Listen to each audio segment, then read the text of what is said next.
हे winners, आज हम start करेंगे टॉपिक कॉल अरिथमेटिक प्रोग्रेशन का। ये one of the important topic है, लेकिन one of the easiest topics में से एक है और वो है अरिथमेटिक प्रोग्रेशन। सबसे पहले हम समझेंगे अरिथमेटिक प्रोग्रेशन होता क्या है, इसका हम यूज कैसे करते हैं, कैसे हम nth टर्म निकालते हैं, कैसे सम ऑफ n टर्म्स निकालते हैं और कैसे हमारे लिए ये यूजफुल है आने वाले फ्यूचर को ब्राइट बनाने के लिए। ये क्लियर है। अगर मैं डेफिनेशन की बात करूं तो इसका डेफिनेशन बहुत ही सिंपल है। क्या कहता है कि arithmetic progression is a list of numbers in which each term is obtained by adding a fixed number to the preceding term. क्या कह रहा है कि अरिथमेटिक प्रोग्रेशन क्या होता है? ये एक लिस्ट ऑफ नंबर्स होता है जिसमें एवरी टर्म को हम कैसे फाइंड आउट करते हैं, तो प्रीसीडिंग टर्म में मतलब जो उससे पहले वाला टर्म है उसमें एक फिक्स्ड वैल्यू को ऐड करके, और उस फिक्स्ड नंबर को क्या बोलते हैं बेटा? उस फिक्स्ड नंबर को बोलते हैं कॉमन डिफरेंस। जैसे अगर मैं फर्स्ट लिस्ट ऑफ नंबर की बात करूं बच्चों, तो यहां पे क्या लिखा हुआ है? 1 2 3 4। अगर मैं आपसे पूछूं कि 2 से 3 कैसे आया होगा, तो 2 में हमने क्या ऐड कर दिया होगा बच्चों? 1, तो हमें क्या मिला होगा? 3। सिमिलरली अगर मैं आपसे पूछूं कि 3 to 4 कैसे आया होगा, तो 3 में हमने क्या ऐड कर दिया बच्चों? 1, तो हमें क्या मिल गया है? 4। तो यहां पे एक फिक्स्ड वैल्यू को हम ऐड कर रहे हैं और वो क्या फिक्स्ड वैल्यू है बेटा? 1, and that is called the common difference. ये क्लियर है? नाउ अगर आप ध्यान से देखोगे तो यहां पे लिखा हुआ है टर्म। तो जो लिस्ट ऑफ नंबर्स होता है उसमें एवरी इंडिविजुअल वैल्यू को क्या बोलते हैं? टर्म। जैसे अगर मैं सेकंड एग्जांपल की बात करूं बच्चों, तो यहां पे इस लिस्ट ऑफ नंबर में स्टार्टिंग नंबर कौन सा है? 100, उसके बाद कौन सा है? 70, उसके बाद कौन सा है? 40 एंड 10। तो हम इंडिविजुअल वैल्यू 100, 70, 40, 10 इन सभी को क्या बोलेंगे? As a term. तो 100 को क्या बोलेंगे बच्चों? ये हो जाएगा हमारा फर्स्ट टर्म। 70 को क्या बोलेंगे बच्चों? ये हो जाएगा सेकंड टर्म। 40 क्या हो जाएगा? Third term. और अगर मैं 10 की बात करूं तो ये क्या हो जाएगा बेटा? Fourth term. तो लिस्ट ऑफ नंबर्स में जो एवरी इंडिविजुअल वैल्यू है उसको क्या बोलते हैं? As a term. नाउ अब हम आते हैं वन ऑफ द इंपॉर्टेंट चीज के बारे में समझने का, और वो क्या है? हमारा कॉमन डिफरेंस। कॉमन डिफरेंस क्या कहता है कि ये फिक्स नंबर है जो प्रीसीडिंग नंबर में ऐड करने के बाद आया है। तो मैं एग्जांपल लेता हूं सबसे पहले फोर्थ एग्जांपल को। करेक्ट है? यहां पे मैं अगर आपसे बात करूं बच्चों, तो फर्स्ट टर्म क्या है? 2 में मान लो मैंने कि एक फिक्स्ड वैल्यू ऐड कर दिया है d। तो d ऐड करने के बाद हमें क्या मिला है बच्चों? 5, जो कि सेकंड टर्म है। तो अगर मैं आपसे पूछूं d का वैल्यू क्या होगा, तो आप बोलोगे कि 5 - 2 होगा, और वो क्या हो जाएगा? वो हो जाएगा 3। तो यहां पे कॉमन डिफरेंस क्या आएगा बच्चों? वो आ गया 3। यहां से दो चीज का कंफ्यूजन क्लियर हो गया। कभी कभी बच्चे को कंफ्यूजन रहता है कि कॉमन डिफरेंस हम कैसे निकालें, 2 - 5 करें या 5 - 2 करें। तो इसका जवाब आपको मिल गया होगा। जब भी कॉमन डिफरेंस का वैल्यू निकालना है बच्चों, तो आप कोई भी एक टर्म चूज करोगे और उसमें से कौन से टर्म को माइनस करोगे? उससे ठीक पहले वाले टर्म को माइनस करोगे। ये क्लियर है? जैसे यहां पे हमने चूज करा था क्या? 5, उसमें से क्या माइनस किया? 2। अब ये नंबर अरिथमेटिक प्रोग्रेशन है। जैसे अगर मान लो बच्चों मैं 11 चूज कर लेता यहां पे, तो 11 में से क्या माइनस करता? 11 में से माइनस करता मैं 8। तो यहां पे भी कॉमन डिफरेंस कितना आता बच्चों? 3। अगेन मैं रिपीट कर रहा हूं कि क्या कह रहा है कॉमन डिफरेंस, कि कॉमन डिफरेंस वो नंबर होता है जो किसी भी नंबर में ऐड करने से हमें कौन सा नंबर मिल जाता है, उसके नेक्स्ट नंबर का वैल्यू हमें मिल जाता है। करेक्ट है? जैसे अगर मैं थर्ड की बात करूं बच्चों, तो मुझे यहां पे कॉमन डिफरेंस निकालना है। तो फर्स्ट टर्म है क्या? -3। उसमें मान लो मैंने एक नंबर ऐड कर दिया है x, तो मुझे क्या मिल गया उसके बाद? -2। तो x का वैल्यू क्या आएगा बेटा? वो आएगा -2, एंड -3 को राइट हैंड साइड में ले जाओगे तो क्या हो जाएगा? +3। तो वो वैल्यू क्या मुझे मिला? 1। तो यहां पे जो कॉमन डिफरेंस होगा वो कॉमन डिफरेंस क्या होगा बच्चों? वो कॉमन डिफरेंस हो जाएगा सिंपली, वो हो जाएगा बेटा 1। करेक्ट है? ये कैसे आया है? ये ऐसे भी आप समझ सकते हो कि -2 में से मैंने क्या माइनस किया है? -3। तो ये जाकर क्या मिल गया? -2 + 3, और ये क्या आएगा? 1। तो अब मैं ये उम्मीद कर सकता हूं बच्चों कि कॉमन डिफरेंस निकालने के लिए हमेशा हम क्या करते हैं? किसी भी एक टर्म में से उससे जस्ट पहले वाले टर्म को माइनस करते हैं। तो अगर मैं आपसे पूछता हूं कि सेकंड में कॉमन डिफरेंस कितना होगा, तो आप क्या बोलोगे बच्चे? कोई भी एक टर्म चूज कर लो। तो जैसे मैंने मान लो 10 चूज कर लिया, तो 10 से पहले वाला टर्म कौन सा है? वो है बेटा 40। तो 10 माइनस करेंगे 40, तो ये वैल्यू आ जाएगा बेटा -30। तो इस केस में हमारा कॉमन डिफरेंस क्या होगा? वो होगा -30। सो आई होप आपको ये पता चल गया होगा कि क्या होता है अरिथमेटिक प्रोग्रेशन। उसमें ईच नंबर्स को क्या बोलते हैं? टर्म। और कॉमन डिफरेंस क्या होता है? उस लिस्ट में से नंबर में से कोई भी एक नंबर चूज करो और उससे ठीक पहले वाला टर्म को माइनस कर दो, that will give you the common difference. Now बच्चों, आपने एक चीज यहां पे जरूर नोटिस किया होगा कि जब मैं डेफिनेशन को रीड आउट कर रहा था तो मैंने इस पॉइंट को नहीं पढ़ा था। ये क्या लिखा हुआ है? Except the first term. इसका क्या मतलब है बच्चों? कि अरिथमेटिक प्रोग्रेशन में हम फर्स्ट टर्म किसी दूसरे टर्म में ऐड करने के बाद नहीं निकाल सकते। फर्स्ट टर्म में क्या होना चाहिए? दिया होना चाहिए। ये क्लियर है? जैसे मैं सेकंड टर्म पे कैसे पहुंचूंगा? फर्स्ट टर्म में एक फिक्स्ड वैल्यू को ऐड करने के बाद। लेकिन फर्स्ट टर्म कहां से आएगा? फर्स्ट टर्म में तो कुछ कोई क्राइटेरिया फुलफिल ही नहीं करेगा, क्योंकि उससे पहले कौन सा टर्म है हमें पता ही नहीं है। तो हमेशा हम सेकंड टर्म निकाल सकते हैं, थर्ड टर्म निकाल सकते हैं, फोर्थ टर्म निकाल सकते हैं जब हमारा कॉमन डिफरेंस दिया होगा। फर्स्ट टर्म के बारे में हम कुछ नहीं कह सकते। ये क्लियर है? वो क्वेश्चन में क्या होगा? दिया हुआ होगा। सो आई होप ये पॉइंट का मतलब आपको क्या है समझ में आ गया होगा। अगर मैं आप बात करूं बेटा कॉमन डिफरेंस की, तो यहां पे लिखा हुआ है कॉमन डिफरेंस क्या हो सकता है? पॉजिटिव। कॉमन डिफरेंस क्या हो सकता है? नेगेटिव। और कॉमन डिफरेंस क्या हो सकता है? जीरो। इसका मतलब है कि कॉमन डिफरेंस कुछ भी हो सकता है, या तो पॉजिटिव होगा, नेगेटिव होगा, जीरो होगा, फ्रैक्शनल नंबर होगा, इरेशनल नंबर होगा, कुछ भी हो सकता है। ये क्लियर है? आओ इसको एग्जाम्पल के थ्रू समझते हैं। जैसे मान लो बेटा मैंने लिख दिया number 2 2 2 2 and dot dot dot लिख दिया। अगर मैं आपसे पूछूं कि क्या ये अरिथमेटिक प्रोग्रेशन में है, तो बोलोगे बिल्कुल है। यहां पे कॉमन डिफरेंस क्या है? अगर 2 में से -2 कर दूं तो ये क्या मिलेगा? 2 माइनस 2 क्या आएगा बेटा? 0। अगर मैं इस 2 में से प्रीसीडिंग टर्म को माइनस कर दूं तो यहां पे भी क्या मिलेगा? 2 माइनस 2, वो क्या आएगा? 0 के। तो इस केस में हमारा कॉमन डिफरेंस क्या आ रहा है बच्चों? यहां पे भी 0 है, यहां पे भी 0 है, तो कॉमन डिफरेंस क्या आ रहा है? 0। करेक्ट है? अगर मैं बात करूं क्या कॉमन डिफरेंस पॉजिटिव हो सकता है, तो सिंपल सा एग्जांपल है। अगर एग्जांपल 4 की बात करो तो 2 में क्या ऐड करोगे कि आपको 5 मिलेगा? तो सिंपली बोलोगे बच्चे 3। 3 में क्या ऐड करोगे कि 8 मिलेगा? तो अगेन बोलोगे बच्चे 3। 8 में क्या ऐड करोगे बच्चों की 11 मिलेगा? तो अगेन आप बोलोगे 3। तो यहां पे कॉमन डिफरेंस क्या है बच्चों? पॉजिटिव। करेक्ट है? अगर मैं एग्जांपल 2 की बात करूं तो यहां पे कॉमन डिफरेंस क्या है बच्चों? 100 में क्या ऐड करोगे कि 70 मिल जाए? तो बच्चों बोलोगे कि -30। अगर मैं आपसे पूछूं 70 में क्या ऐड करोगे कि 40 मिल जाए? तो बोलोगे -30। 40 में क्या ऐड करें कि 10 मिल जाए? तो बोलोगे बच्चे -30। तो कॉमन डिफरेंस क्या हो रहा है? यहाँ पे निगेटिव वैल्यू है। कॉमन डिफरेंस कुछ भी हो सकता है। जैसे कॉमन डिफरेंस क्या इरेशनल नंबर हो सकता है? तो बिल्कुल हो सकता है। जैसे मान लो मैंने फर्स्ट टर्म ले लिया बच्चों 2, सेकंड टर्म ले लिया मैंने 2 + √2, थर्ड टर्म ले लिया बच्चों मैंने 2 + 2√2 एंड सो ऑन। तो इस केस में कॉमन डिफरेंस क्या है? अगर सेकंड टर्म में से मैं फर्स्ट को माइनस कर दूं बच्चे, तो हमें क्या मिलेगा? √2। अगर थर्ड टर्म में से मैं सेकंड टर्म को माइनस कर दूं तो ये क्या मिलेगा बच्चों? अभी भी मिलेगा मुझे √2। वो कैसे? आप लिखोगे 2 + 2√2 एंड माइनस करोगे -2 और माइनस हो जाएगा √2। करेक्ट है? तो यहां से 2 से 2 कैंसिल हो जाएगा, 2√2 - √2 तो मिल जाएगा बच्चों √2। तो कॉमन डिफरेंस का वैल्यू कुछ भी हो सकता है। क्या कॉमन डिफरेंस फ्रैक्शन वैल्यू हो सकता है? बिल्कुल हो सकता है। जैसे मान लो अब नंबर नोट कर दिया मैंने 3, 3.5, 4, 4.5 एंड इस तरह से मैंने अरिथमेटिक प्रोग्रेशन के नंबर्स को लिख दिया। अगर मैं आपसे पूछूं कि यहाँ पे कॉमन डिफरेंस क्या होगा बच्चों, तो क्या आएगा? तो यहां से पूछो बच्चों की कॉमन डिफरेंस कितना है, तो आप 4.5 लिखोगे। उससे पहले वाला टर्म कितना है? 4, तो उसमें वैल्यू क्या आएगा? 0.5। तो आपने देखा कि कॉमन डिफरेंस क्या हो सकता है बच्चों? फ्रैक्शनल नंबर भी हो सकता है। कॉमन डिफरेंस क्या हो सकता है? पॉजिटिव। कॉमन डिफरेंस क्या हो सकता है? 0। कॉमन डिफरेंस क्या हो सकता है? निगेटिव नंबर भी हो सकता है।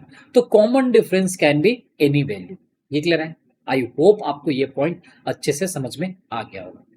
अगर मैं देखूं आपसे पूछूं बच्चे कि एपी का जनरल फॉर्म क्या होगा, तो एपी में क्या होना चाहिए, कोई एक फर्स्ट टर्म होगा। अगर कोई एक फिक्स्ड वैल्यू को ऐड करते हैं, लेट से डी को हमने ऐड किया, तो सेकंड टर्म क्या मिलेगा, ए प्लस डी। अगर मैं थर्ड टर्म पे जाऊं तो ए प्लस डी में क्या ऐड करूंगा, सेम फिक्स्ड वैल्यू ऐड करूंगा बच्चों, तो क्या मिल जाएगा, ए प्लस टू डी। अगर मैं नेक्स्ट टर्म की बात करूं तो हमें क्या मिलेगा, ए प्लस थ्री डी। ये क्लियर है। तो इस तरह से हमें जनरल फॉर्म ऑफ क्या मिलता है, एपी।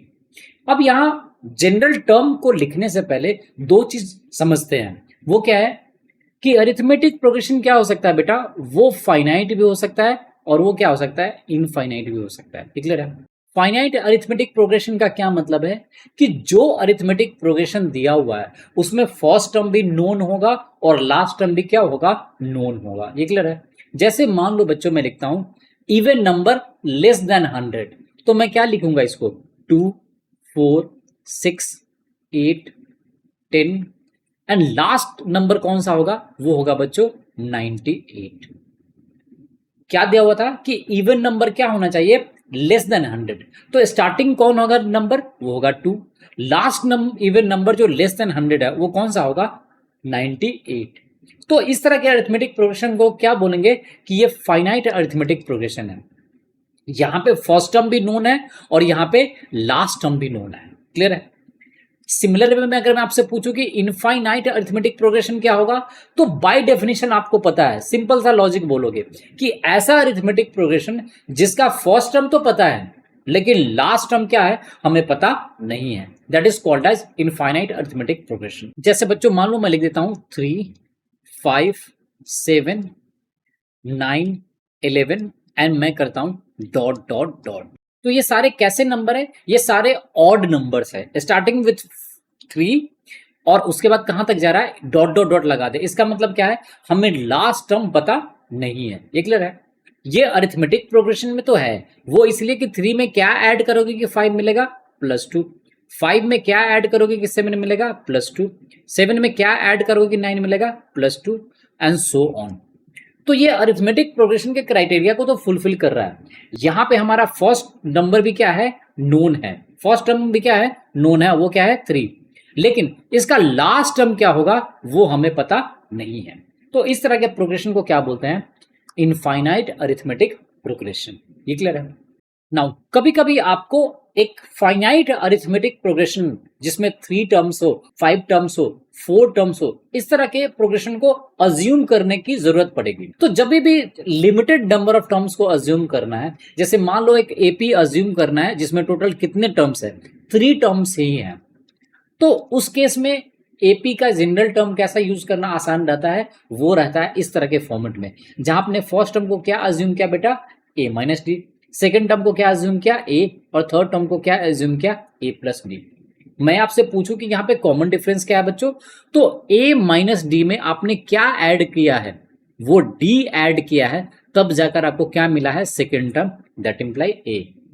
ये दोनों क्या हो जाएगा, कैंसिल आउट। अगर मैं आपसे पूछूं कि सेकेंड टर्म ए में आपने क्या ऐड किया है कि ए प्लस डी मिलेगा, तो आप सिंपली बोलोगे कि मैंने डी ऐड कर दिया है, तो मुझे क्या मिल गया है, ए प्लस डी। करेक्ट है। तो जब कभी भी छोटे छोटे अरिथमेटिक प्रोग्रेशन अज्यूम करना है तो आप इस तरह से अज्यूम करना, क्वेश्चन सॉल्व करने में क्या रहेगी, बहुत आसानी रहेगी। ये क्लियर है। इसको हम एग्जाम्पल के थ्रू आने वाले जब हम क्वेश्चन डिस्कस करेंगे तो वहां पे हमें समझ में आएगा कि एग्जैक्टली इसका फायदा क्या होता है। जैसे मान लो मुझे 5 टर्म का कोई अरिथमेटिक प्रोग्रेशन अज्यूम करना है, तो मैंने कहां से स्टार्ट किया बेटा, a माइनस 2d से।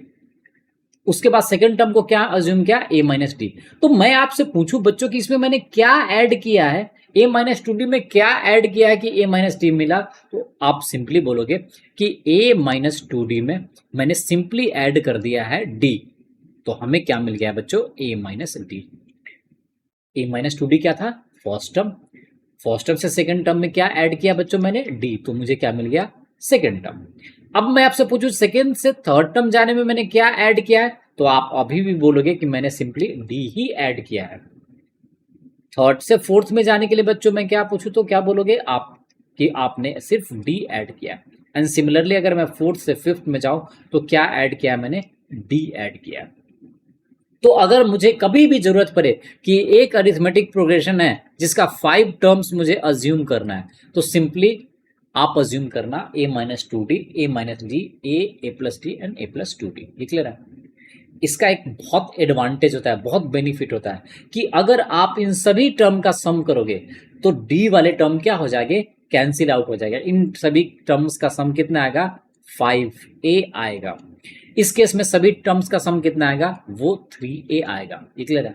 इसका मैं क्वेश्चन देखेंगे, क्वेश्चन सॉल्व करते समय कैसे यूजफुल होता है। तो आई होप आपको ये समझ में आ गया हो। नाउ अब हम बात करेंगे बच्चों nth term of an AP. इसको कैसे डिनोट करते हैं, या तो हम an से डिनोट करते हैं बच्चों, और नहीं तो किससे डिनोट करते हैं, tn से। इस दोनों का क्या मतलब होता है, वो होता है nth टर्म।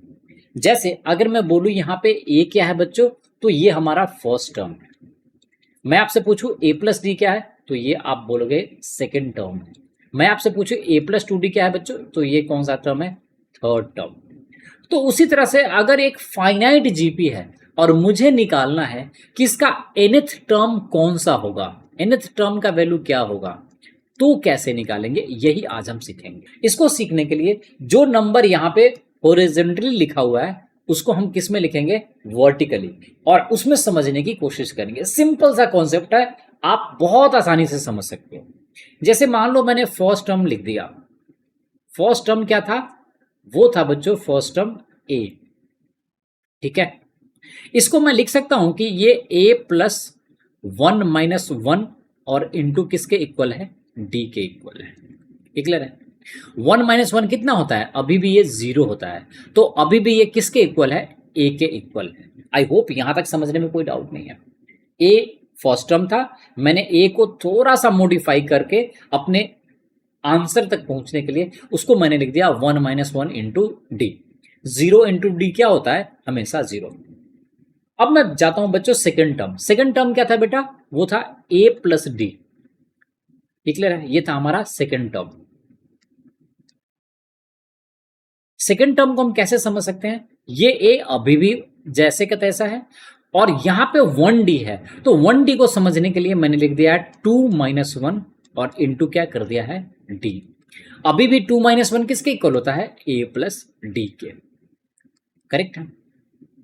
अगर मैं थर्ड टर्म की बात करूं तो थर्ड टर्म हमारा क्या है बेटा, a प्लस टू डी।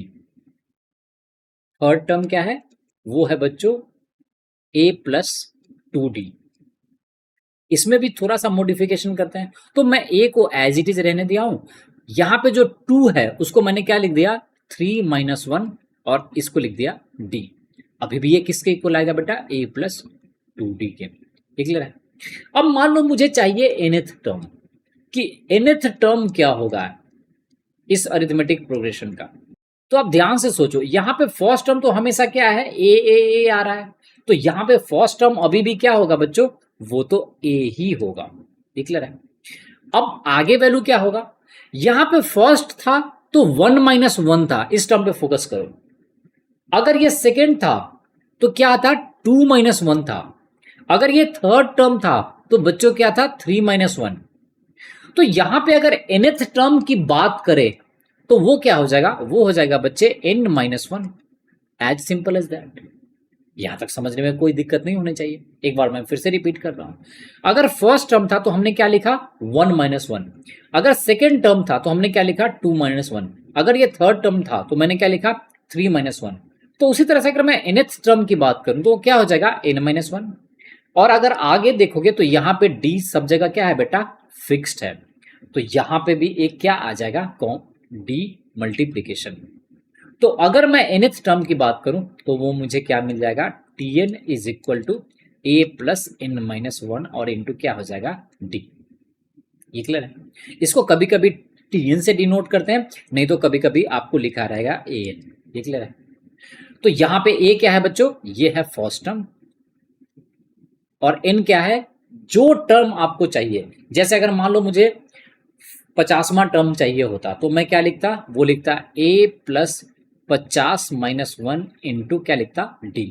तो मुझे मिलता a प्लस 49d। ये क्लियर है? सो आई होप आपको समझ में आ गया होगा कि nth टर्म किसी अरिथमेटिक प्रोग्रेशन का कैसे निकालते हैं। Simply a plus n minus one into D. ये क्लियर है। नाउ अभी आपने सीखा कि nth टर्म tn कैसे निकालते हैं बच्चों। tn निकालते हैं बेटा, वो होता है a plus n minus one और इंटू क्या लिखते हैं d से। देख ले, कभी कभी अरिथमेटिक प्रोग्रेशन में लास्ट टर्म को किससे डिनोट किया रहता है, वो डिनोट किया हुआ रहता है बेटा l से।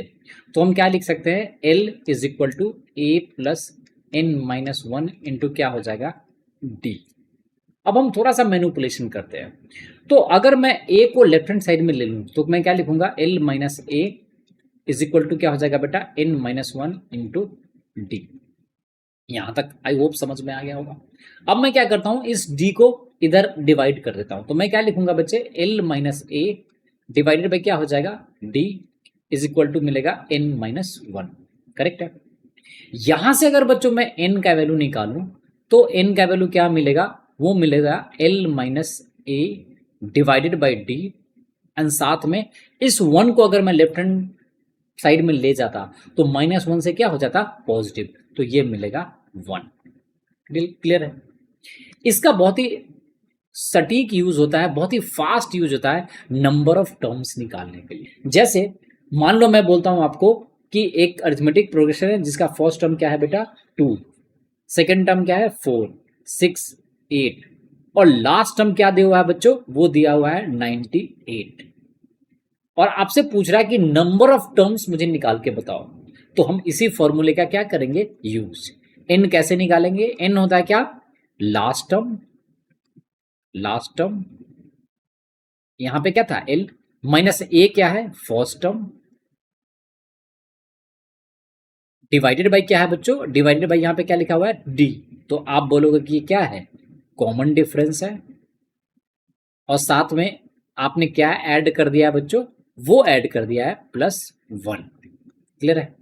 तो यहां पे ये वैल्यू क्या आ जाएगी, वो आ जाएगी बेटा 98 माइनस फर्स्ट टर्म क्या है 2 डिवाइडेड बाई कॉमन डिफरेंस यहाँ पे क्या है, मैं आपसे पूछूं इस पे कॉमन डिफरेंस तो क्या बोलोगे 4 माइनस 2, तो क्या आ जाएगा बच्चों, वो आ जाएगा 2। तो यहां से लिखोगे 2 और साथ में क्या ऐड कर दोगे बच्चे 1। तो यहां से वैल्यू कितना होगा 98 माइनस 2, तो ये कितना हो जाएगा 96 डिवाइडेड बाई क्या हो जाएगा 2 एंड प्लस 1, ये हो जाएगा 48 प्लस 1 दैट इम्प्लाई 49 टर्म्स होगा। तो अगर अरिथमेटिक प्रोग्रेशन लिखा हुआ 2, 4, 6, 8 एंड लास्ट में 98 है तो ये टोटल कितने टर्म्स हो जाएंगे बच्चों, ये हो जाएगा 49 टर्म्स। क्लियर है। तो जो nth टर्म का डेफिनेशन हमने पढ़ा था उसका यूज आप ऐसे भी कर सकते हो और वो क्या है लास्ट टर्म को निकालने के लिए क्या है formula, last minus first divided by common difference and plus 1। तो आई होप आपको ये समझ में आ गया होगा। अब हम देखेंगे बच्चों सम ऑफ n टर्म्स निकालना। ये one of the important concept है अरिथमेटिक प्रोग्रेशन का और ये आपके इंटायर करियर के लिए बहुत इंपॉर्टेंट है। कैसे निकालेंगे, बहुत ही सिंपल कॉन्सेप्ट है, लेकिन कॉन्सेप्ट को समझने से पहले यहां पे हम टर्म्स को समझते हैं। अरिथमेटिक प्रोग्रेशन में टर्म कैसे थे, ए प्लस डी, ए प्लस 2d, ए प्लस 3d, इस तरह से। और दो टर्म के बीच में डिफरेंस क्या था बेटा, वो था कांस्टेंट और किसके इक्वल होता है, वो होता है कॉमन डिफरेंस d के इक्वल। नाउ अगर मैं इस सीरीज के अगर लास्ट टर्म से एक पहले वाले टर्म की बात करूं तो वो कितना हो जाएगा, तो आप सिंपली बोलोगे बच्चे कि वो होगा a plus n minus one के बदले क्या हो जाएगा, वो हो जाएगा n माइनस 2 और इनटू में क्या लिखोगे बच्चे d। अगर मैं उससे जस्ट पहले वाले टर्म की बात करूं तो वो टर्म क्या हो जाएगा, वो हो जाएगा बेटा a प्लस n माइनस 3 और इनटू क्या लिखोगे d। यही अगर आपको समझ में आ गया है तो इस कॉन्सेप्ट को समझना कोई डिफिकल्ट काम नहीं है। सबसे पहले क्या करते हैं हम इस टर्म को एक बार रीअरेंज करके लिख लेते हैं। तो हमारा सीरीज क्या दिया हुआ था, वो दिया होता है इस a, सेकेंड टर्म क्या है बेटा a plus D, third term क्या है वो है बच्चों a प्लस 2d और इस तरह से ये टर्म आगे जाता जा रहा है। अगर मैं थर्ड लास्ट टर्म की बात करूं तो वो क्या होगा, वो हो जाएगा बच्चे a plus n minus 3d। Second last term क्या हो जाएगा बच्चों, वो हो जाएगा a प्लस n माइनस 2 और ये क्या हो जाएगा डी, और जो लास्ट टर्म है वो अभी भी क्या है, वो है बेटा ए प्लस एन माइनस वन और इनटू में क्या हो जाएगा डी। नाउ मुझे इसी का सम निकालना है, तो अब हम क्या करते हैं, इसको रिवर्स ऑर्डर में लिख देते हैं। जो टर्म फर्स्ट से लेकर लास्ट तक था उसको अब लास्ट से लेकर फर्स्ट तक लिख देते हैं। ये क्लियर है? इसका सिंपल सा मतलब है बच्चों कि अगर मान लो लिखा हुआ है टर्म 2 4 6 8, तो इसको रिवर्स ऑर्डर में लिखने का क्या मतलब है कि जो लास्ट टर्म था वो अब क्या हो गया फर्स्ट, जो सेकंड लास्ट था वो क्या हो गया सेकंड, और जो सेकंड था वो क्या हो गया है सेकंड लास्ट यानी 4, और ये हो जाएगा 2। ये हमने क्या किया है रिवर्स ऑर्डर, पहले इधर से इधर था अब ये इधर से इधर हो गया है सिंपल टर्म्स में। तो अभी भी पूरा वैल्यू किसके इक्वल रहेगा, एस के ही इक्वल रहेगा। जैसे अगर मैं इन सभी टर्म को ऐड करूं बच्चे तो वही वैल्यू आएगा जो इस रिवर्स करने के बाद ऐड करने पे आएगा। ये क्लियर है? इसमें तो कहीं समझने में कोई डाउट होना नहीं चाहिए। जो इसका वैल्यू आएगा वही इसका वैल्यू आएगा, एज सिंपल एज दैट। तो अगर मैं लास्ट से लिखना शुरू करूं तो इसके जस्ट नीचे कौन सा टर्म आएगा बच्चों, वो आएगा ए प्लस एन माइनस वन और इनटू में क्या लिखोगे डी। मैं कलर चेंज कर देता हूं।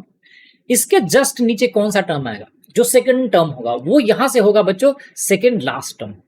तो लिखोगे यहां से ए प्लस एन माइनस टू और इनटू में क्या लिखोगे बच्चे, वो लिखोगे डी। अगर मैं थर्ड टर्म की बात करूं तो इस टर्म के नीचे कौन सा टर्म आएगा, वो आएगा बेटा सिंपली आ जाएगा ए प्लस एन माइनस थ्री और इनटू क्या लिखोगे डी। यहां तक आपको समझ में आ गया। और अगर इसी तरह से मैं चलते चला जाऊं तो हमारा लास्ट टर्म क्या मिलेगा, जो यहाँ पे फर्स्ट था वो यहाँ पे क्या मिल जाएगा बच्चों लास्ट मिल जाएगा। ठीक है? आई होप आपको ये समझ में आ गया होगा। नाउ अब हमें क्या करना है, सिंपली करना है इन दोनों वैल्यू को ऐड। तो लेफ्ट हैंड साइड में क्या मिलेगा, एस और एस, इन दोनों को ऐड करेंगे बच्चे तो ये क्या मिल जाएगा हमें, वो मिल जाएगा वैल्यू 2s। ये क्लियर है? अगर मैं राइट हैंड साइड की बात करूं तो फर्स्ट टू टर्म्स का सम कितना होगा, अगर मैं इस टर्म की बात करूं और इस टर्म की बात करूं तो इन दोनों का सम कितना होगा। तो यहां पे भी a और यहां पे भी a, तो आप सिंपली बोलोगे बच्चे कि ये हो जाएगा 2a और हो जाएगा यहां पे क्या 2a plus n minus one और इनटू क्या लिखोगे d। ये क्लियर है? आई होप ये समझ में आ रहा है आपको। तो अगर मैंने दोनों वैल्यू को ऐड किया तो हमें फर्स्ट टर्म क्या मिला 2a plus n minus one into क्या हो जाएगा d। नाउ अगर मैं आपसे पूछूं बच्चों कि यहां से सेकेंड टर्म और यहां से सेकेंड टर्म को ऐड करूं तो ये पूरा वैल्यू कितना मिलेगा, आप बोलोगे बहुत आसानी से यहां पे भी a है और यहां पे भी a है, तो इन दोनों का वैल्यू क्या हो जाएगा बेटा, वो हो जाएगा सिंपली अगेन 2a। ये क्लियर है? और यहां पे क्या था n माइनस टू डी, यहां पे क्या था बच्चों n माइनस टू और ब्रैकेट में क्या था d, और यहां पे क्या है, यहां पे सिंपली क्या है d। ये क्लियर है? तो अगर इसका वैल्यू निकालोगे बच्चे, पूरा वैल्यू निकालोगे, ये वैल्यू क्या इसके इक्वल हो जाएगा, ये हो जाएगा 2a प्लस यहां पे लिखोगे n minus two and plus one और d को कॉमन ले लो। ये क्लियर है? तो अभी भी ये वही वैल्यू आएगा जो यहां पे आ रहा था। अल्टीमेटली ये किसके इक्वल है, ये है 2a plus n minus one और इनटू किसके इक्वल है d के। देखो यहां पे भी d था और यहां पे भी d था, तो मैंने d को कॉमन निकाल लिया, तो यहां से मिला n माइनस टू और यहां से क्या मिला 1, तो n minus two plus one into D, तो माइनस टू वन के साथ ऐड होगा तो क्या मिल जाएगा माइनस वन इंटू डी। तो आपको जो सेकेंड टर्म में भी मिला वो भी क्या है बच्चों 2a plus N minus one into D मिला। क्लियर है? तो अगर मैं आपसे पूछूं कि अगला टर्म क्या होगा, दैट इंप्लाई ये टर्म को, थर्ड टर्म को और इस थर्ड टर्म को ऐड करूं तो यहां पे आप सिंपली बोलोगे कि ये भी वैल्यू सेम होगा 2a plus N minus one into क्या लिखोगे डी। करेक्ट है बच्चों? और उसी तरह से अगर मैं लास्ट टर्म की बात पूछूं तो लास्ट टर्म कितना मिल जाएगा, अगेन ये मिल जाएगा 2a plus N minus one और इंटू में क्या लिखोगे डी। ये क्लियर है? अगर आपको ये समझ में आ गया होगा तो कहानी खत्म है।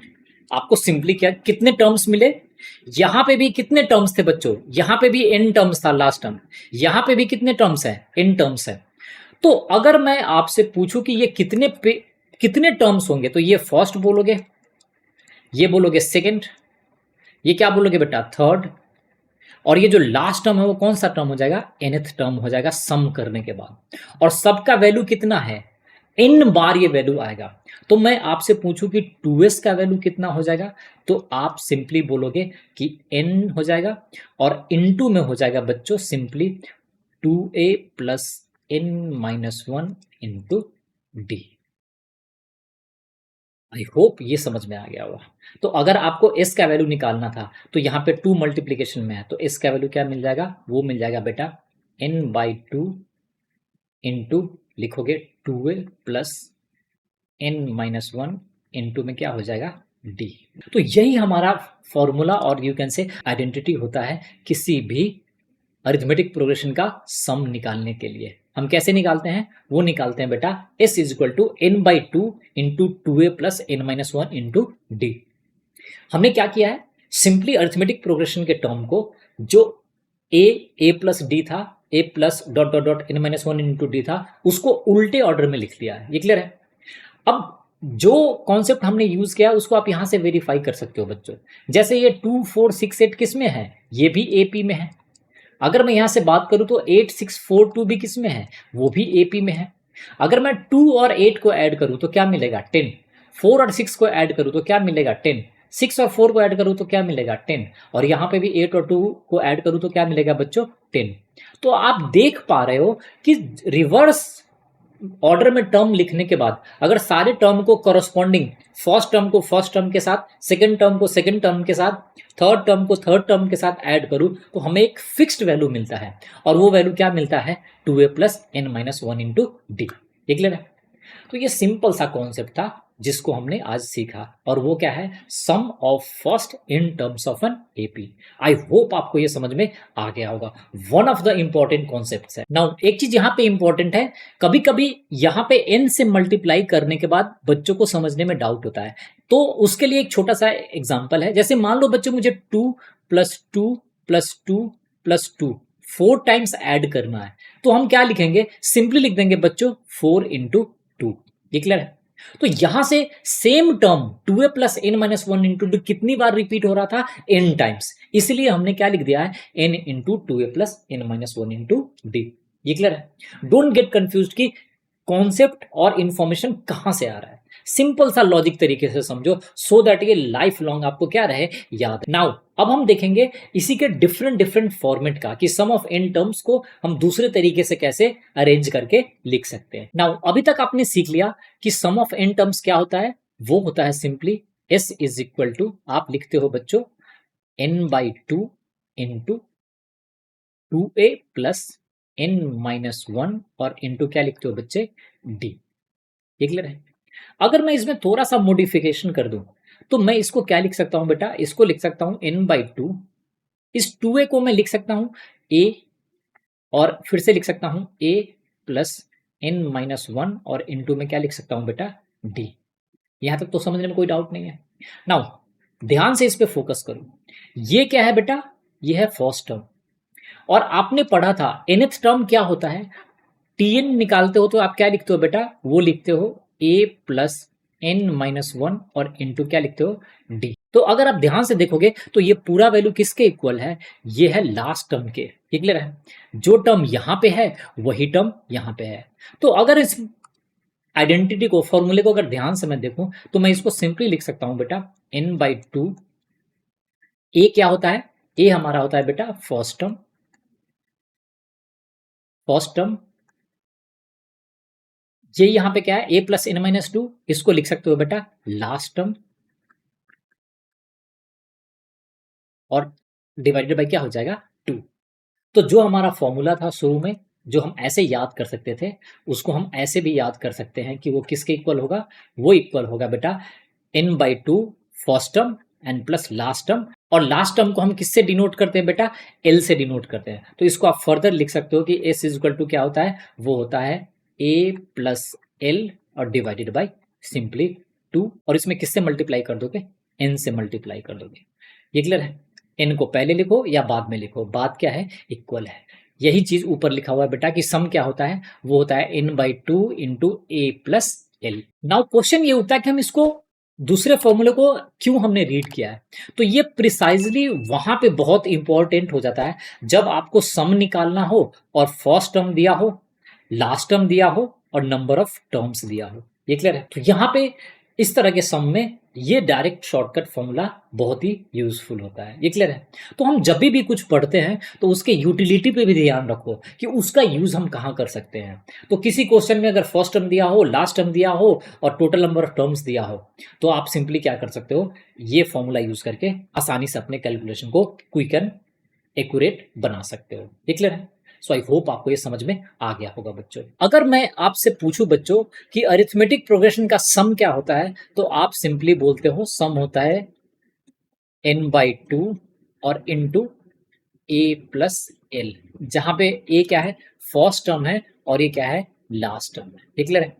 नाउ ध्यान से देखो, थोड़ा सा एक एग्जाम्पल के थ्रू इसको समझने की कोशिश करते हैं। जैसे मान लो अगर मैं अरिथमेटिक प्रोग्रेशन का फर्स्ट टर्म लिया मैंने 2 और कॉमन डिफरेंस भी ले लेता हूं बेटा 2, तो नेक्स्ट टर्म क्या होगा 4, नेक्स्ट टर्म क्या होगा 6, उसके बाद क्या लिखोगे 8, फिर 10, फिर क्या लिखोगे मान लो 12 और क्या लेता हूं 14। क्लियर है? ये सारे टर्म्स कैसे हैं अरिथमेटिक प्रोग्रेशन में, वो इसलिए कि इन दोनों टर्म्स के बीच में डिफरेंस कितना है, वो 2 का डिफरेंस है और जो क्या है कांस्टेंट 2 का डिफरेंस है। ये क्लियर है? अगर मैं आपसे पूछूं बच्चों कि 2 और 14 का एवरेज क्या होगा, तो आपने एवरेज जरूर पढ़ा होगा। एवरेज कैसे निकालते हैं दो नंबर का, वो सिंपली लिखते हैं 2 + 14 एंड डिवाइडेड बाय क्या लिखते हैं बेटा 2। तो ये किसके इक्वल आएगा, 8 के इक्वल आएगा। सिमिलरली अगर बच्चों मैं आपसे पूछूं कि 4 और 12 का एवरेज कितना होगा, तो आप बोलोगे सिंपली 4 + 12 और डिवाइडेड बाय क्या लिखोगे 2, यानी अभी भी ये कितना आएगा 8।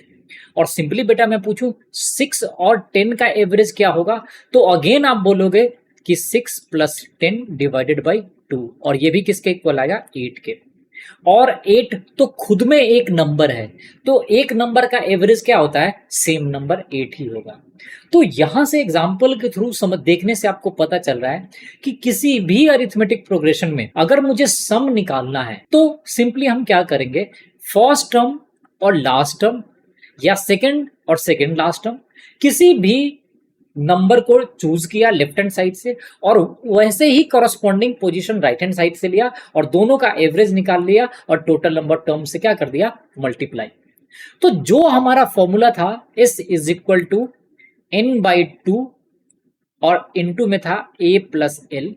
अगर मैं इसको थोड़ा सा रीअरेंज कर दूं बच्चे, तो मैं क्या लिख सकता हूं n इंटू, अब इस 2 को मैं ब्रैकेट के अंदर ले जा रहा हूं, तो मैं लिख सकता हूं बेटा a + l डिवाइडेड बाय क्या हो जाएगा, वो हो जाएगा 2। और ये पूरा वैल्यू किसके इक्वल है, ये है एवरेज ऑफ अरिथमेटिक प्रोग्रेशन जो आपने सीखा है। जैसे यहां पे 2 से लेकर अगर 14 टर्म था, तो सभी टर्म का पूरे अरिथमेटिक प्रोग्रेशन के टर्म्स का एवरेज कितना आया था, वो आया था बेटा 8। तो आप इसको ऐसे भी याद रख सकते हो कि ये n इंटू क्या है, एवरेज है। ये क्लियर है? खासकर कॉम्पिटिटिव एग्जामिनेशन में जहां पे एनडीए का एग्जाम हो और जेई मेन का एग्जाम हो, उस तरह से मैं आपको फ्यूचर में इस तरह से क्वेश्चन पूछ सकता है। ये क्लियर है? क्वेश्चन को फ्रेम करने के तरीके अलग अलग हो जाते हैं, कॉन्सेप्ट तो हमेशा क्या रहता है, सेम ही रहता है। ये क्लियर है? तो आई होप आपको ये भी समझ में आ गया होगा कि सम ऑफ एन टर्म्स को हम कैसे बोल सकते हैं, वो बोल सकते हैं N into average of the entire arithmetic series. ये क्लियर है? सो आई होप आपको ये कॉन्सेप्ट, इंपॉर्टेंट कॉन्सेप्ट क्या हो गया है, समझ में आ गया है। अब हम बात करेंगे बच्चों अरिथमेटिक मीन का। किसी भी दो गिवन नंबर ए और बी के बीच में अगर कोई एक अरिथमेटिक मीन को फाइंड आउट करना है, तो वो कैसे फाइंड आउट करते हैं और उसका डेफिनेशन क्या होता है, उसका एक्चुअल मीनिंग क्या होता है दो नंबर के बीच एक अरिथमेटिक मीन का। डेफिनेशन ये कहता है कि जैसे यहां पे दो नंबर आपको दिया हुआ है ए और बी, इसके बीच में कोई एक अरिथमेटिक मीन है एक्स, तो x एक ऐसा नंबर होगा जिसको a और b में इंसर्ट करने के कारण ये जो तीन नंबर है a, x और b, वो आपस में कैसा हो जाए, ये अरिथमेटिक प्रोग्रेशन में बन जाए। ये क्लियर है? और अगर ये तीन नंबर अरिथमेटिक प्रोग्रेशन में है, तो आप ये बोल सकते हो कि इन दोनों के बीच में जो कॉमन डिफरेंस होगा वो इक्वल होगा इन दोनों के बीच में कॉमन डिफरेंस के बराबर। क्लियर है?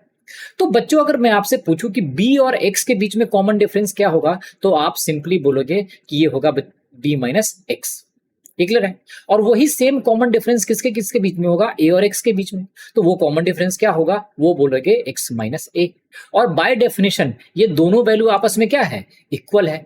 तो अगर X minus A is equal to B minus X होगा बच्चों, तो यहां से एक्स को आप इधर ले आओ, तो ये क्या हो जाएगा, एक्स और एक्स मिलके 2x बन जाएगा। और ए को आप राइट हैंड साइड में ले जाओ तो आपको क्या मिल जाएगा, वो मिल जाएगा ए प्लस बी। तो मैं आपसे पूछूं कि x इजल टू क्या मिलेगा, तो आप बोलोगे कि a प्लस बी बाई 2 हो जाएगा। ये क्लियर है। तो ये दो नंबर a और b के बीच में एक क्या है, अरिथमेटिक मीन है, और उसका वैल्यू कितना होगा, वो होगा बेटा a प्लस बी बाई 2। ये क्लियर है। तो आई होप ये पता चल गया होगा कि दो नंबर के बीच में अगर एक अरिथमेटिक मीन इंसर्ट करना है, सिंगल अरिथमेटिक मीन इंसर्ट करना है, तो आपको क्या मिल जाएगा, वो number simply x equal to क्या मिल जाएगा, a प्लस बी बाई 2। अब सवाल ये उठता है कि कभी कभी ऐसा संभव है कि दो नंबर के बीच में एक से ज्यादा अरिथमेटिक मीन निकालना हो। ये क्लियर है।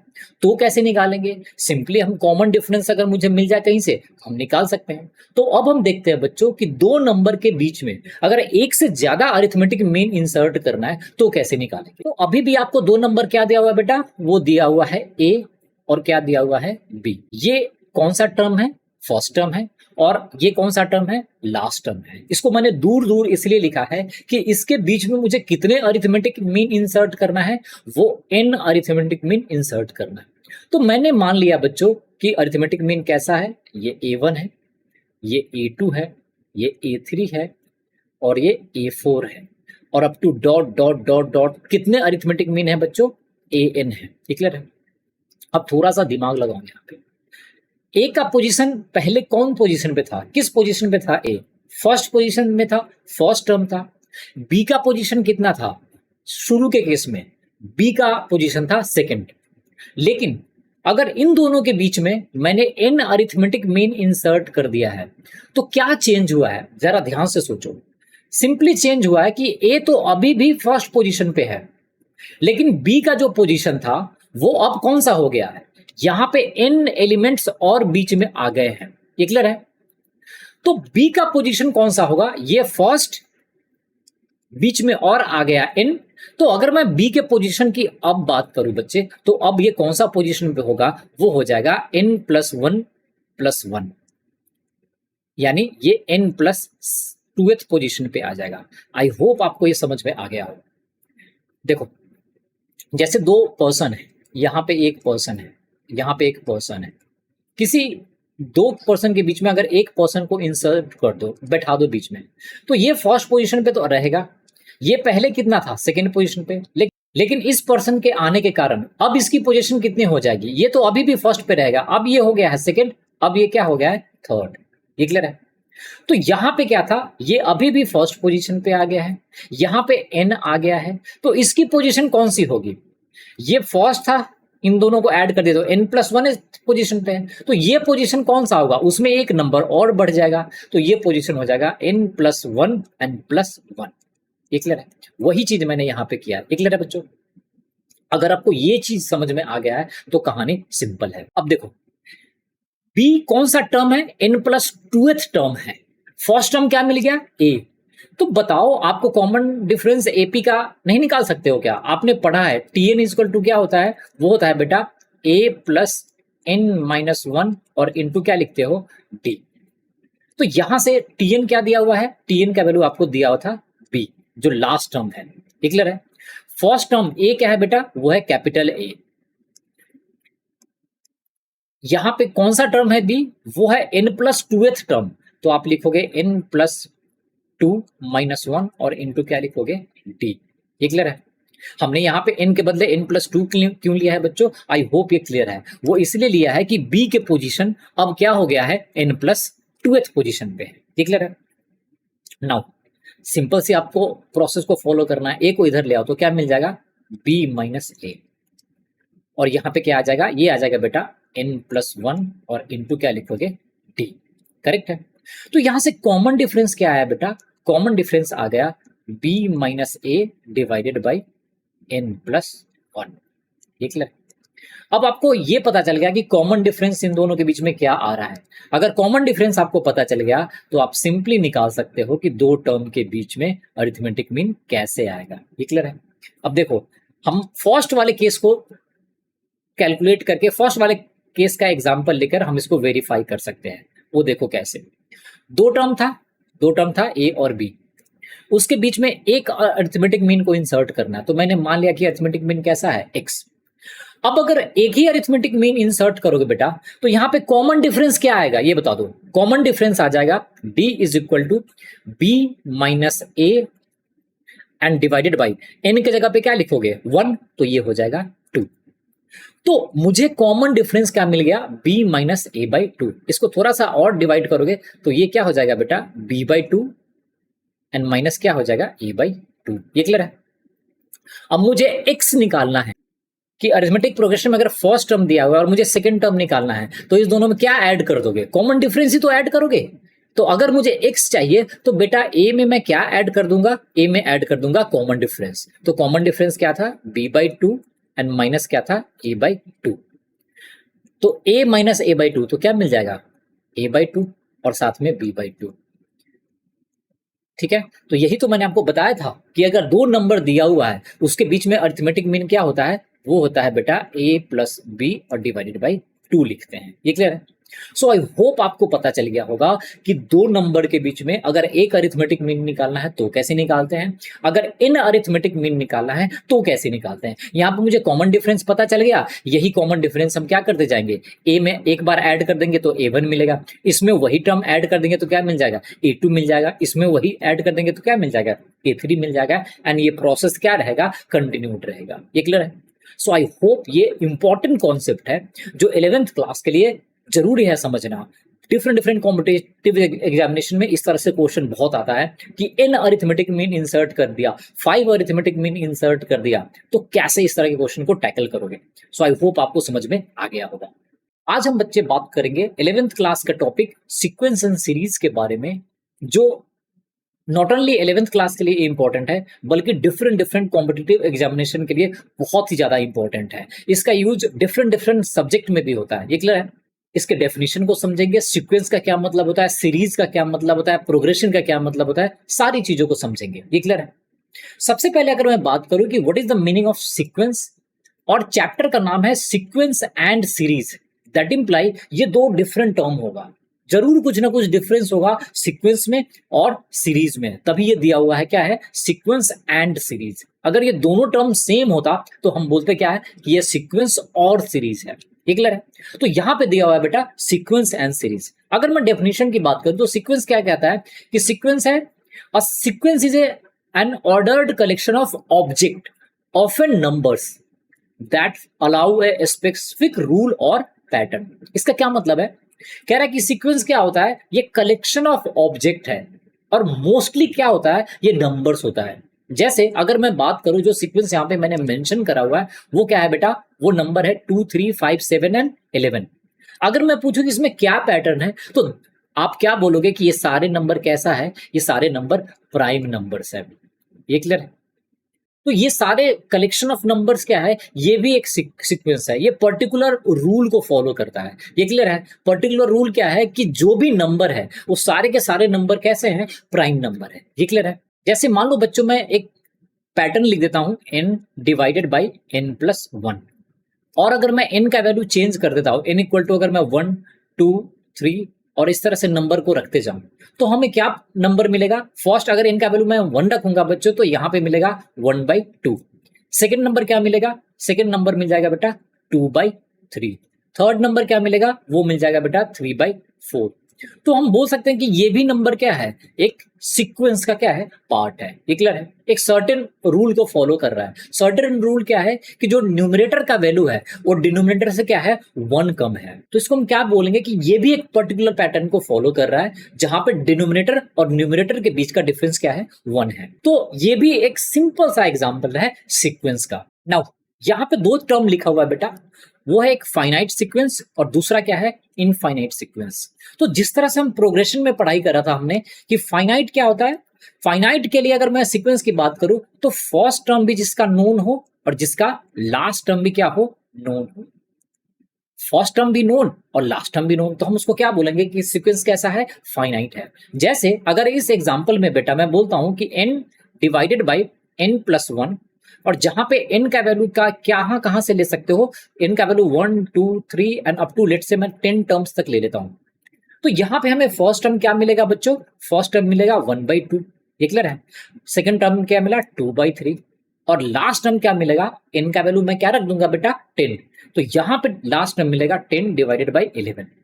तो ये कैसा सीक्वेंस का एग्जांपल है, ये फाइनाइट सीक्वेंस है जहां पे फर्स्ट टर्म भी क्या है, नोन है, और लास्ट टर्म भी क्या है, नोन है। लेकिन अगर मैं इसी पैटर्न पे n डिवाइडेड बाई n+1 में अगर मैं बोलता हूं कि n का वैल्यू क्या है, n का वैल्यू है 1 2 3 और डॉट डॉट डॉट, हमें नहीं पता कि लास्ट टर्म कौन सा है, तो हमें सीक्वेंस के एलिमेंट, सीक्वेंस के टर्म्स कैसे मिलेंगे, सीक्वेंस के टर्म्स मिलेगा फर्स्ट में 1/2, अगर n का वैल्यू 1 रखता हूं तो, सेकंड में क्या हो जाएगा 2/3, ये क्लियर है, थर्ड में क्या रखोगे तो क्या हो जाएगा 3/4, लेकिन हमें लास्ट टर्म इसमें पता नहीं चलेगा, तो हम क्या बोलेंगे कि ये कैसा नंबर है, ये इनफाइनाइट सीक्वेंस है, इसका जो लास्ट टर्म है वो नोन नहीं है, ये क्लियर है, लेकिन यहाँ पे लास्ट टर्म क्या है, वो नोन है। तो सीक्वेंस कैसे हो सकता है, सीक्वेंस या तो नोन होगा और नहीं तो अननोन होगा। अगर नोन है तो कैसा सीक्वेंस है, फाइनाइट, अगर अननोन है तो हम क्या बोलेंगे, इनफाइनाइट सीक्वेंस है। तो आई होप एक सिंपल सा डेफिनेशन है सीक्वेंस का, वो आपको पता चल गया होगा। सीक्वेंस बहुत तरह के होते हैं, इनफाइनाइट टाइप्स ऑफ सीक्वेंस होगा, लेकिन एक दो सीक्वेंस बहुत ही इंपॉर्टेंट है, और उनमें से एक सीक्वेंस होता है फिबोनाची सीक्वेंस या फिबोनाकी सीक्वेंस। प्रोनाउंसिएशन का डिफरेंट है, मेरी इंग्लिश वैसे ही बहुत स्ट्रांग है, तो आप समझ सकते हो कि मैं गलती कर सकता हूं, तो आप उसको फिबोनाची बोलो या फिबोनाकी बोलो, कभी कभी फिबोनाची भी बोलते हैं, मैं पर्टिकुलरली फिबोनाची सीक्वेंस बोलता हूं, ये क्लियर है, क्योंकि ये स्टॉक मार्केट में बहुत बार मैंने सुना है फिबोनाची फिबोनाची, तो मैं इसको क्या बोलता हूं बेटा, फिबोनाची सीक्वेंस है, ये क्लियर है। तो अब हम देखते हैं कि special kind of sequence and that is called Fibonacci sequence. देखो Fibonacci sequence one of the important sequence होता है, अगर मैं पर्टिकुलरली सीक्वेंस की बात करूं तो इसको बोलते हैं नेचुरल सीक्वेंस, थोड़ा सा डेली लाइफ से ये जुड़ा हुआ है, नेचुरल सीक्वेंस है, तो थोड़ा सा समझते हैं कि ये होता क्या है, बहुत ही इंपॉर्टेंट है। अगर आप स्टॉक मार्केट से जुड़े हुए हो, आगे फ्यूचर में पैसा कमाओगे, स्टॉक मार्केट से जुड़ोगे, तो वहां पे एक रिट्रेसमेंट के लिए, प्राइस के मूवमेंट के लिए को ट्रैक करने के लिए हम फिबोनाची सीक्वेंस का यूज करते हैं, तो बहुत ही इंपॉर्टेंट होता है वहां पे। डेली लाइफ में ऐसा कहते हैं कि दुनिया में जो भी घटनाएं होता है उसके पीछे एक फिबोनाची सीक्वेंस को रिलेट करता है, वो बता देता है कि इसी टाइम पीरियड के आसपास कुछ ना कुछ बड़ा होगा लाइफ। फिबोनाची एक इटालियन मैथमेटिशियन थे, उन्होंने बहुत सारे वर्ल्ड के डेटा को ऑब्जर्व किया और उन्होंने बताया कि ये जितने भी घटनाएं होती है, बड़ी बड़ी घटनाएं लाइफ में, वो एक सर्टेन टाइम के बाद क्या करता है, रिपीट करता है। जैसे आपने सुना होगा हिस्ट्री रिपीट्स इटसेल्फ, ऐसा बोलते हैं।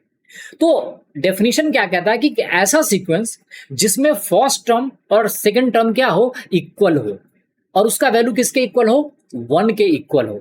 जैसे मैंने लिख दिया फर्स्ट टर्म 1, सेकंड टर्म भी मैंने क्या लिख दिया 1, और थर्ड टर्म कैसा मिले, दोनों टर्म को ऐड करने के बाद। तो यहां पे ये फर्स्ट टर्म था A1, सेकंड टर्म कौन सा है A2, थर्ड टर्म कैसे मिलेगा बच्चों, थर्ड टर्म मिलेगा सिंपली इन दोनों टर्म्स को ऐड करने के बाद, तो वो क्या मिल जाएगा 2। अब कह रहा है कि थर्ड टर्म के बाद फोर्थ टर्म कैसे मिलेगा, तो फोर्थ टर्म मिलेगा an-2 एंड प्लस an-1। इसका क्या मतलब है, इसका क्या मतलब है कि अगर मुझे A3 चाहिए बेटा, तो n का वैल्यू मैं क्या रखूंगा, n का वैल्यू रखूंगा मैं 3। तो अगर मुझे A3 चाहिए तो A3 कहां से आएगा, यहां पे रख दो n का वैल्यू 3, तो यहां से मिल जाएगा A3-2 एंड प्लस लिख दो A3-1। तो अगर मुझे A3 निकालना है तो अल्टीमेटली ये मिल जाएगा A1 का सम और ये मिल जाएगा A2 का सम। इसका क्या मतलब है कि जो भी आपको फिबोनाची सीक्वेंस का टर्म चाहिए, तो प्रीवियस दो टर्म्स को आप क्या करो, ऐड करते जाओ। ये क्लियर है। जैसे यहां पे अगर मुझे A3 चाहिए था बेटा, तो मैंने किसको किसको ऐड कर दिया, A1 और A2 को। अगर मुझे A4 चाहिए तो किसको किसको ऐड करूंगा, 1 और 2 को, तो मुझे क्या मिल जाएगा 3। ये सारे हमारे फिबोनाची सीक्वेंस के क्या है, टर्म्स है। प्लस का साइन तो मैं इसलिए लगा रहा हूं कि उसको ऐड करने के बाद मिल रहा है। ये क्लियर है। अगर मैं आपसे पूछूं बच्चों की A5 का वैल्यू क्या होगा, तो आप सिंपली बोलोगे 2 और 3 को ऐड कर देंगे तो A5 मिल जाएगा क्या, 5। सिमिलरली A6 क्या मिलेगा बच्चों, तो आप बोलोगे 3 और 5 को ऐड कर दोगे तो क्या मिल जाएगा 8। ये क्लियर है। तो मैं आपसे पूछूं कि फिबोनाची सीक्वेंस मिला क्या, तो मिला है 1, सेकेंड टर्म क्या मिला 1, थर्ड टर्म क्या मिला 2, फोर्थ टर्म क्या मिला बेटा 3, फिफ्थ टर्म क्या है 5, सिक्स्थ टर्म क्या है, तो आप बोलोगे 8। नेक्स्ट टर्म क्या होगा, 8 प्लस 5 को ऐड करोगे तो 13, और इसको कॉमा सेपरेटेड वैल्यू से लिखते चले जाओ। नेक्स्ट टर्म क्या मिलेगा 21 and so on. So these are called as Fibonacci sequence. ये one of the important sequence है जो कहते हैं ऐसा प्रिडिक्शन माना जाता है कि ये नेचुरल सीक्वेंस है। वर्ल्ड में जितनी भी घटनाएं आज तक इंपॉर्टेंट घटनाएं हुई है और जो होने के चांसेस होता है वो इसी नंबर के आसपास क्या करता है, रिवॉल्व करता है। वर्ल्ड वॉर हो, कोई न्यूक्लियर टेस्ट हो, या कुछ इस तरह की घटनाएं जो इंपॉर्टेंट घटनाएं हैं जिसका सिग्निफिकेंस होता है लाइफ में। अगर आपको सर्दी खांसी आ गई है और उसको सीक्वेंस और फिबोनाची सीक्वेंस से कोरिलेट करो तो उसका कोई मतलब नहीं होता। ये क्लियर है, ये इंपॉर्टेंट घटना की बात करता है। ये क्लियर है। So I hope Fibonacci sequence क्या है आपको समझ में आ गया होगा। जैसा कि वीडियो के शुरू में मैंने बताया था कि यहाँ पे बेटा सीक्वेंस है और साथ में क्या है, सीरीज है। तो हमने सीक्वेंस के बारे में पढ़ लिया। एक सीक्वेंस क्या होता है, एक certain group of numbers, generally numbers, जो एक सर्टेन पैटर्न को क्या करता है, फॉलो करता है, and that is called sequence. अब सीरीज क्या होता है। नाउ अगर मैं स्पेसिफिकली बात करूं कि सीरीज क्या होता है, तो सीरीज का सिंपल डेफिनेशन होता है कि अगर किसी भी सीक्वेंस के नंबर को अगर आप ऐड कर दे रहे हो then it will be called as series associated with the given sequence. ये क्लियर है। जैसे जो रिसेंट एग्जांपल है फिबोनाची सीक्वेंस हमने लिया था, वो क्या था, वो था बेटा 1, उसके बाद क्या था 1, फिर क्या था 2, 3, 5, फिर 8 एंड सो ऑन। तो इसको क्या बोलेंगे कि ये फिबोनाची क्या है, सीक्वेंस है।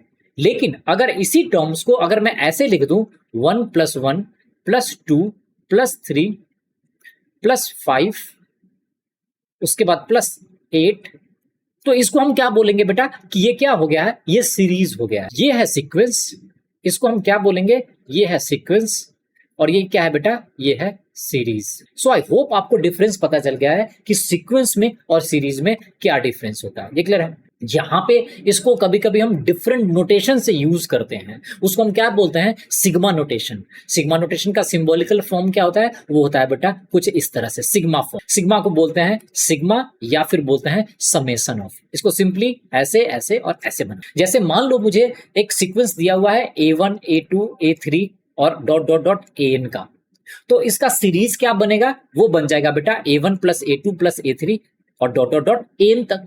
अगर मुझे इसको शॉर्ट फॉर्म में लिखना है तो मैंने सिंपली क्या लिख दिया है, समेशन ऑफ क्या, AI। ये क्लियर है। और I का वैल्यू कहां से कहां तक जाएगा, I का वैल्यू बेटा जाएगा I = 1 से लेकर कहां तक जाएंगे, लास्ट टर्म को देखो, लास्ट टर्म ये कहां तक जा रहा है, N तक जा रहा है। तो AI = क्या हो जाएगा, सिग्मा AI, I का वैल्यू 1 से लेकर N तक। इसका मतलब है कि सबसे पहले मैं I का वैल्यू क्या रखूंगा 1, तो हमें टर्म क्या मिलेगा A1। उसके बाद I का वैल्यू क्या रखूंगा बेटा 2, तो टर्म क्या मिलेगा A2। उसके बाद टर्म क्या मिलेगा A3 and dot dot dot dot क्या मिलेगा AN। ये क्लियर है। तो this is the meaning of sigma notation या समेशन नोटेशन। आई होप आपको ये समझ में आ गया होगा। ये तो न जाने हो सकता है कम से कम 10,000 बार टाइम्स आपको इस तरह के नोटेशन से आपको क्या करना पड़ेगा, सामना करना पड़ेगा। क्लियर है। सो आई होप समझ में आ गया होगा what is the difference between sequence and series. अब हम बच्चों स्टार्ट करेंगे जो 11th का फर्स्ट डेफिनेशन है, इंपॉर्टेंट डेफिनेशन, वो है ज्योमेट्रिक प्रोग्रेशन। डेफिनेशन समझना उतना ही आसान है जितना आपने 10th क्लास में अरिथमेटिक प्रोग्रेशन के बारे में पढ़ा था। ये क्लियर है। यहां पे एक छोटा सा डिफरेंस है। अरिथमेटिक प्रोग्रेशन में हम क्या बोलते हैं थे कि each term of arithmetic progression is obtained by adding a fixed number. यहां पे हम डेफिनेशन के टर्म्स में क्या बोलते हैं कि अरिथमेटिक प्रोग्रेशन अभी भी क्या है, एक लिस्ट ऑफ नंबर्स है in which each term is obtained by multiplying a fixed number to the preceding term. और अगेन याद करो डेफिनेशन, वहां पे भी था एक्सेप्ट द फर्स्ट टर्म। इसका क्या मतलब है कि फर्स्ट टर्म आपको क्या रहेगा, दिया हुआ रहेगा। ये क्लियर है। जैसे अगर मैं बोलूं बच्चों, यहां पे फर्स्ट टर्म क्या दिया हुआ है, जैसे मान लो एक नंबर है A और इसमें मैंने मल्टीप्लाई कर दिया एक कॉमन वैल्यू R से, तो मुझे सेकेंड टर्म क्या मिलेगा AR। थर्ड टर्म क्या मिलेगा बेटा, A R square. Fourth term क्या मिलेगा, वो मिल जाएगा A R to the power Q and so on. तो इसको क्या बोलेंगे हम कि यहां पे ए आर कैसे आया है, जब ए में मैंने एक फिक्स्ड नंबर मल्टीप्लाई किया है और वो क्या है, आर। ए आर से ए आर स्क्वायर कब मिलेगा, जब मैं उसमें एक फिक्स्ड नंबर मल्टीप्लाई किया है मैंने आर को। ये क्लियर है। ए आर स्क्वायर से ए आर क्यूब कब मिलेगा बच्चों, जब मैंने ए आर स्क्वायर में एक फिक्स्ड नंबर क्या मल्टीप्लाई किया है, आर। तो अगर मैं आपसे पूछूं कि यहां पे फिक्स नंबर है उसको क्या बोलेंगे, तो याद करो वो डेफिनेशन, अरिथमेटिक प्रोग्रेशन में उसको क्या बोलते थे, कॉमन डिफरेंस। इस केस में हम इसको बोलते हैं बेटा कॉमन रेशियो।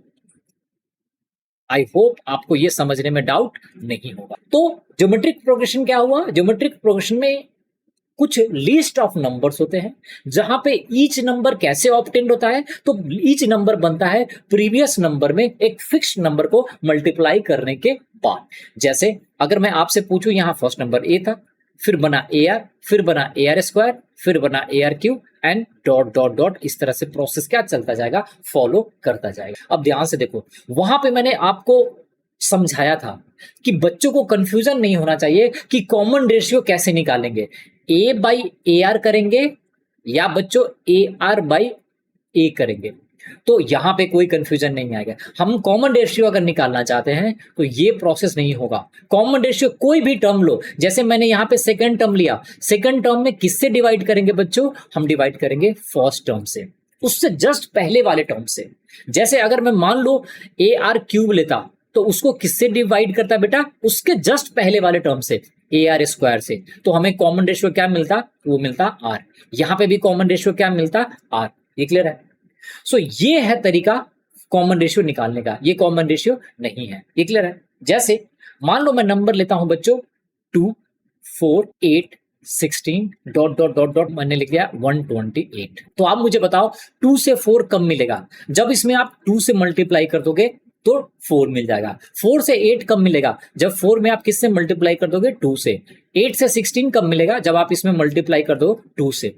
तो यहां पे कोई भी टर्म, जैसे मान लो मैं बोलता हूं कि 16 कैसे आया है, तो 16 आप बोलोगे सिंपली 8 में किससे मल्टीप्लाई कर दिया है, 8 में मैंने 2 से मल्टीप्लाई कर दिया है, तो क्या मिल गया है 16। सिमिलरली बेटा अगर मैं पूछूं 8 कैसे मिला है, तो 8 में आप बोलोगे कि 4 में किससे मल्टीप्लाई कर दियो, 4 में आपने 2 से मल्टीप्लाई कर दिया है, देन आपको मिल रहा है 8।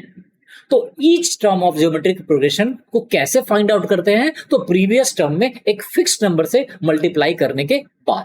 तो आई होप आपको ये समझ में आ गया होगा ज्योमेट्रिक प्रोग्रेशन होता क्या है और उसके सारे टर्म्स को कैसे फाइंड आउट करते हैं। सिंपल सा है, इसलिए मैंने एपी का वीडियो डिस्कस किया था, पहले एपी के कॉन्सेप्ट को डिस्कस किया था और उसके ठीक बाद मैंने जीपी के कॉन्सेप्ट को डिस्कस करा है, ताकि आपको रिकॉल होता रहे दोनों। 11th क्लास में 12th क्लास में दोनों कॉन्सेप्ट यूज होगा, ये नहीं कि 10th में एपी पढ़ लिए थे तो अब यहां पे यूज नहीं होगा। तो आपको दोनों याद रखना है बच्चों। अब आप एक रेस में शामिल हो गए हो, ये क्लियर है। तो आपको एपी भी समझना है, जीपी भी समझना है और दोनों को याद भी रखना है। करेक्ट है।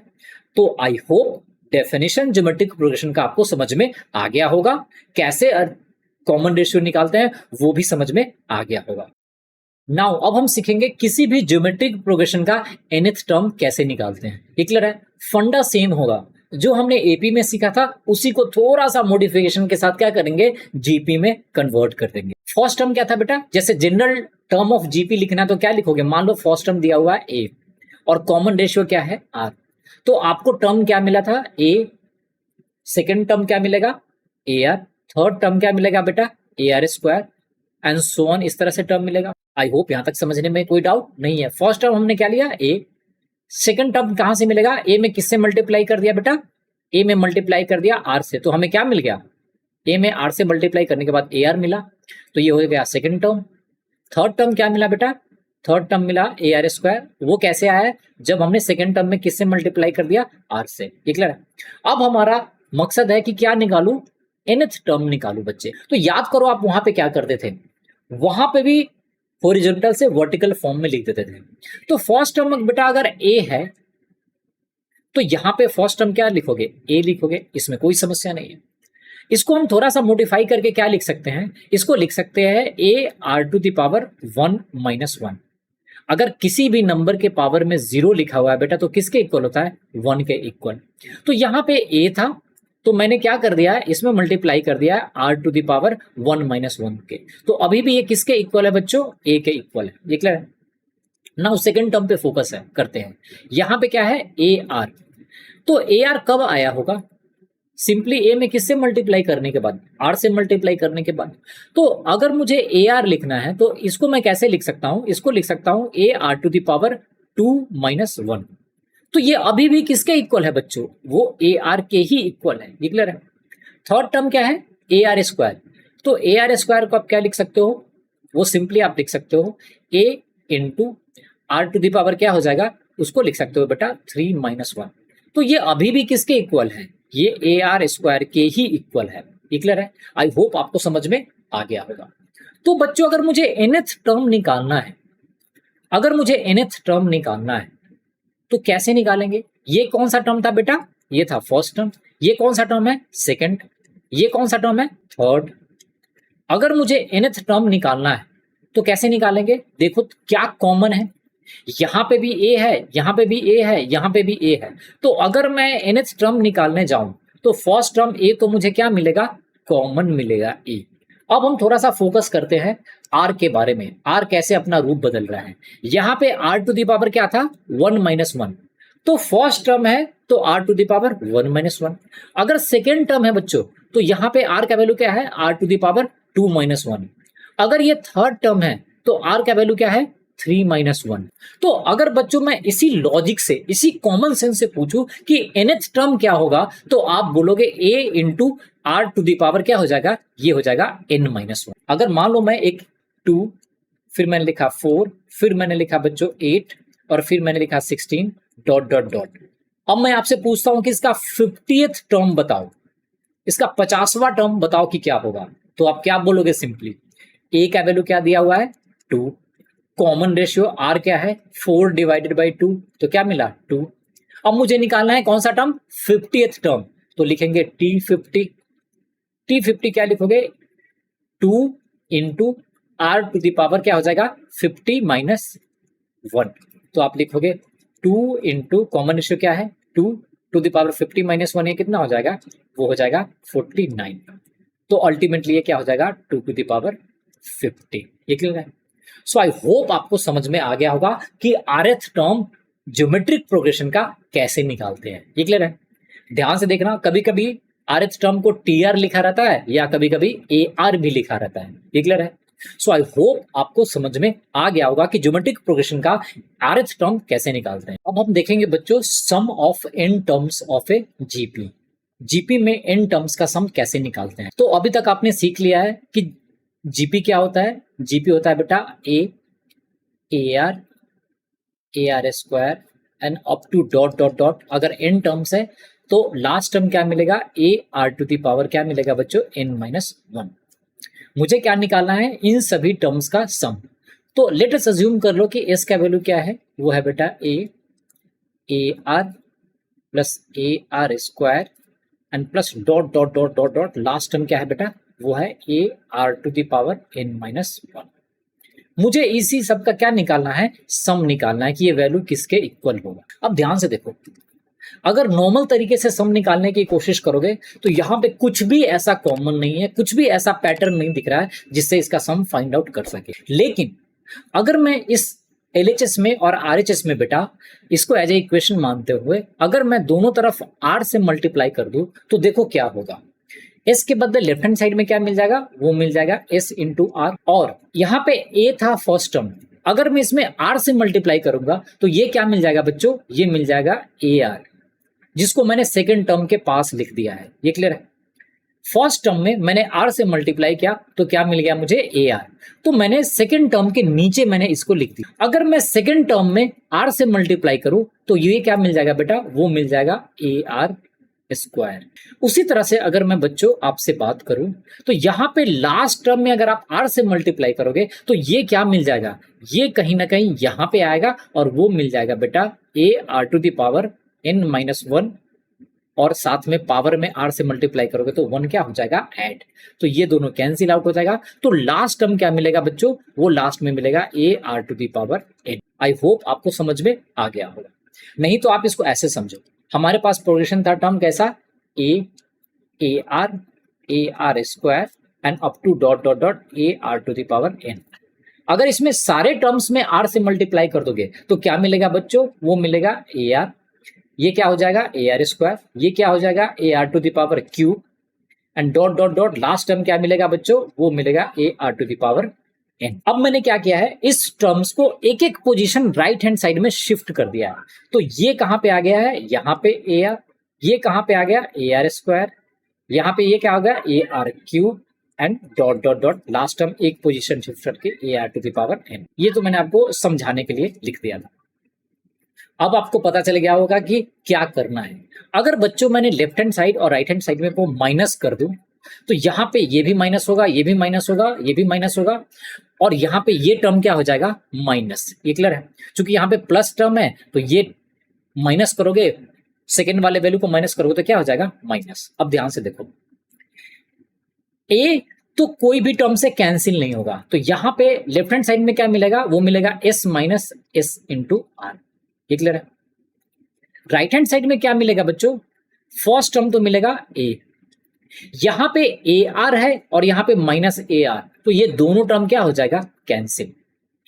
यहां पे ए आर स्क्वायर है, यहां पे ए आर स्क्वायर है, तो ये दोनों टर्म क्या हो जाएगा कैंसिल। तो ध्यान से देखो, तो थोड़ा सा अगर दिमाग लगाओगे तो यहां पे इसका सेकेंड टर्म किससे कैंसिल हो रहा है, इसके फर्स्ट टर्म से। इसका थर्ड टर्म किसके के साथ कैंसिल हो रहा है, सेकेंड टर्म से। तो इसका जो बेटा लास्ट टर्म होगा वो इसके सेकेंड लास्ट टर्म से क्या हो जाएगा कैंसिल आउट। ये क्लियर है। तो यहां पे एक टर्म बच जाएगा ए, और लास्ट में क्या बच जाएगा, वो लास्ट में बच जाएगा minus A R to the power N. So I hope आपको ये समझ में आ गया हो। अब देखो लेफ्ट हैंड साइड में एस यहां पे भी है, एस यहां पे है, तो एस को कॉमन निकाल लो तो क्या लिखोगे 1 माइनस आर, और राइट हैंड साइड में क्या मिलेगा ए, यहां से भी ए कॉमन निकालोगे तो मिल जाएगा 1 minus are to the power N. Now आपको चाहिए क्या था, एस का वैल्यू, तो एस इज इक्वल टू क्या मिल जाएगा, वो मिल जाएगा a into 1 minus are to the power क्या लिखोगे बेटा एन, एंड डिवाइडेड पे क्या हो जाएगा 1 माइनस आर। तो यही होता है बेटा सम ऑफ जीपी। अगर न्यूमरेटर में और डिनोमिनेटर में -1 कॉमन ले लोगे तो ये टर्म क्या मिल जाएगा, ये मिल जाएगा a into are to the power n, और माइनस क्या हो जाएगा 1, और यहां से माइनस टर्म कॉमन ले लोगे तो क्या मिल जाएगा आर माइनस 1। तो ये सेम फॉर्मूला को आप ऐसे भी क्या कर सकते हो, लिख सकते हो। सो आई होप आपको समझ में आ गया होगा कि sum of r terms of GP क्या होता है। वो क्या होता है, first term into are to the power n minus 1 divided by r minus 1। अब हम सीखेंगे बच्चों एक स्पेशल केस ऑफ जहां पे कॉमन रेशियो का वैल्यू क्या हो, ग्रेटर देन -1 हो और लेस देन 1 हो। अभी तक हमने क्या सीखा है बच्चों कि sum of n terms of AP क्या होता है, वो होता है बेटा simply a into 1 minus are to the power क्या लिखते हो इन डिवाइडेड बाई क्या 1 माइनस आर। ये क्लियर है। स्पेशल केस क्या है कि जब एन का वैल्यू क्या हो जाए, एन का वैल्यू हो जाए इनफाइनाइट, बहुत बड़ा नंबर हो जाए, और कॉमन रेशियो जो आर का वैल्यू है वो ग्रेटर देन क्या हो जाए -1 और लेस देन क्या हो जाए 1। इस केस को समझते हैं कि इस केस में जो सम ऑफ इनफाइनाइट टर्म्स है वो क्या होगा। तो सबसे पहले यहाँ पे थोड़ा सा ऑब्जर्वेशन करने की कोशिश करेंगे, समझने की कोशिश करेंगे एग्जाम्पल के साथ में। जैसे बच्चों अगर मैं मान लूं मुझे निकालना है सम ऑफ जीपी, जिसका फर्स्ट टर्म क्या है वो है बेटा 3, सेकेंड टर्म क्या है वो है 3/4, नेक्स्ट टर्म क्या है 3/16, नेक्स्ट टर्म क्या है 3/64, और डॉट डॉट डॉट कितने टर्म्स है बेटा, इसमें इनफाइनाइट टर्म्स है। अगर मुझे इस तरह का सम निकालना है तो कैसे निकालेंगे, सिंपली 3 + 3/4, 3/16 एंड 3/64, इस तरह से।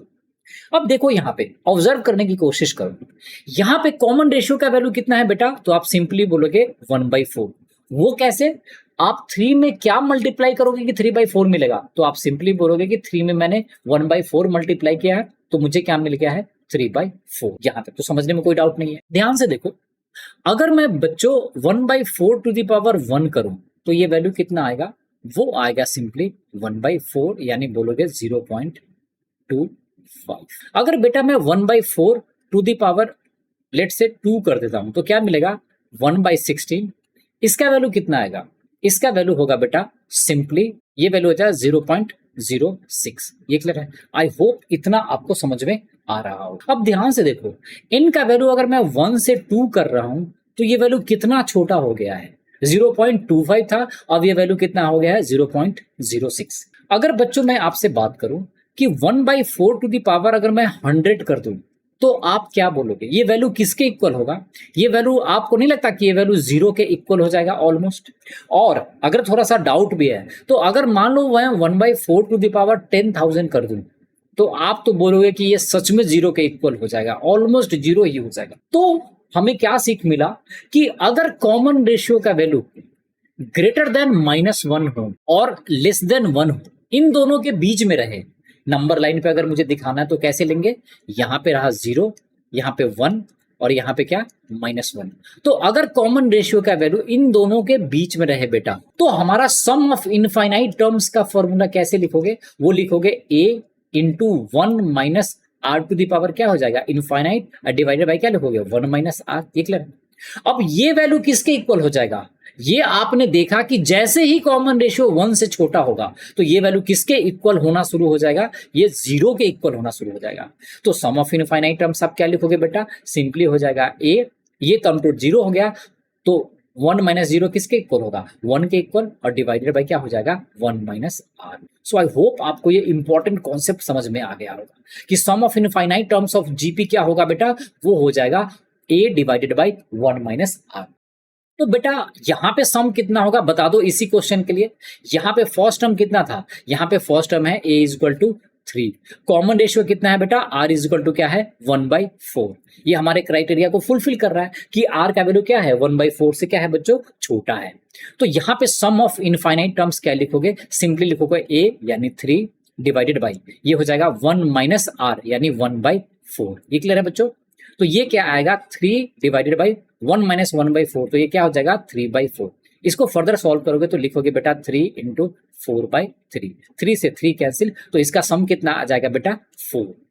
तो इस पूरे इनफाइनाइट सीक्वेंस का सम जो देखने में आपको बहुत बड़ा लग रहा है, इसका सम किसके इक्वल होगा बेटा, इसका आंसर होगा 4 के इक्वल। ये है एक special case sum of n terms of GP, जहां पे n का वैल्यू क्या हो जाए, n का वैल्यू हो जाए बेटा इनफाइनाइट और कॉमन रेशियो कितना हो जाए, -1 से 1 के बीच में। सो आई होप आपको ये स्पेशल केस समझ में आ गया होगा। अब हम सीखेंगे एक छोटा सा कॉन्सेप्ट है और वो क्या है, ज्योमेट्रिक मीन का। बात करो अरिथमेटिक मीन के कॉन्सेप्ट में, जब 2 नंबर दिया रहता था उसके बीच में हम एक इंसर्ट करते थे क्या, अरिथमेटिक मीन को। अब हम क्या इंसर्ट करेंगे, ज्योमेट्रिक मीन को।